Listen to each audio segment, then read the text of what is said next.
Everywhere you look on the Powermatic PM2000, you find high-end materials, quality manufacturing, and innovative features that make it safer and more accurate. At 30.5 inches deep and 42 inches wide, the cast iron surface on the PM2000 is one of the largest in the industry.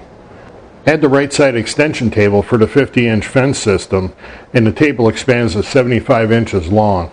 However, it's the mechanism below the table surface that makes the PM2000 what it is.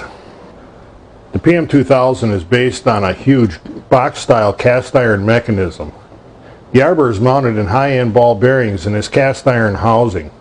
The arbor is driven by a flat poly V-belt that generates very little heat because it's so thin. The poly V-belt rides on a pair of machined aluminum pulleys that are exceptionally well balanced. The result is virtually no vibration at the blade.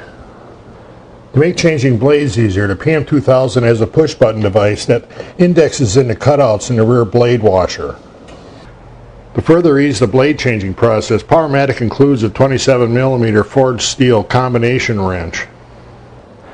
Dust collection on the PM2000 is remarkable, and it's based in this form-fitting shroud that encloses the bottom portion of the blade below the table.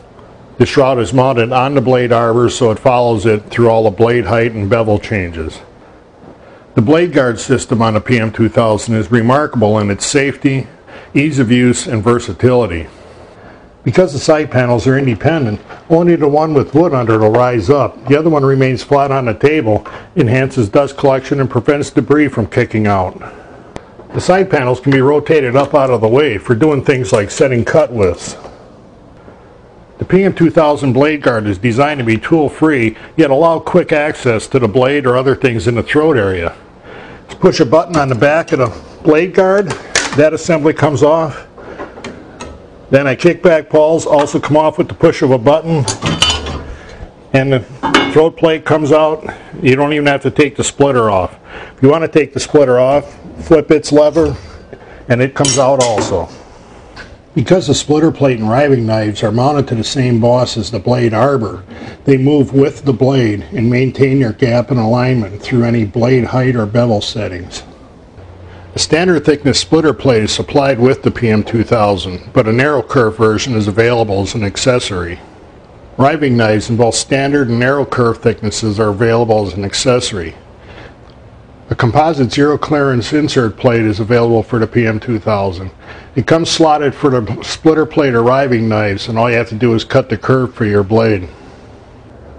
The blade height and bevel angle control wheels are a good indication of Powermatic's dedication to quality. Both of them are 8 inches in diameter, made out of cast iron, with chrome-plated rims and spinner handles that make large adjustments real quick. The locking pins are another place Powermatic could have saved a bunch of money. Rather than pot metal or plastic, they made them out of forged steel. To show you how well they work, just get them in, get them started, give it a spin, and they lock down. Another thing is, when you actually lock the setting down, there's no change at all to the setting. The blade doesn't creep up or down, or the bevel doesn't change. These are real machine hand wheels, not something that's made to look like one.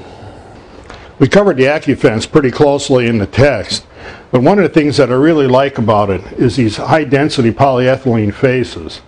They don't react to moisture in the air, they stay very straight, and they're very slick on their own. Sliding wood along, it doesn't create any drag.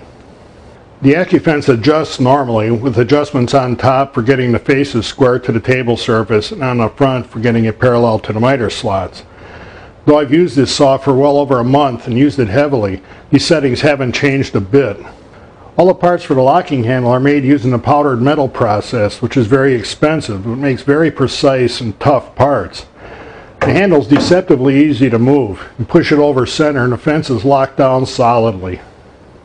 To engage the caster system, we pull the bevel control wheel out and turn it clockwise to raise the saw, counterclockwise to lower it. The caster system is capable of raising the saw ½ an inch off the floor, but unless your floor is very uneven, you only need to raise it a little bit and it'll glide along wherever you want it.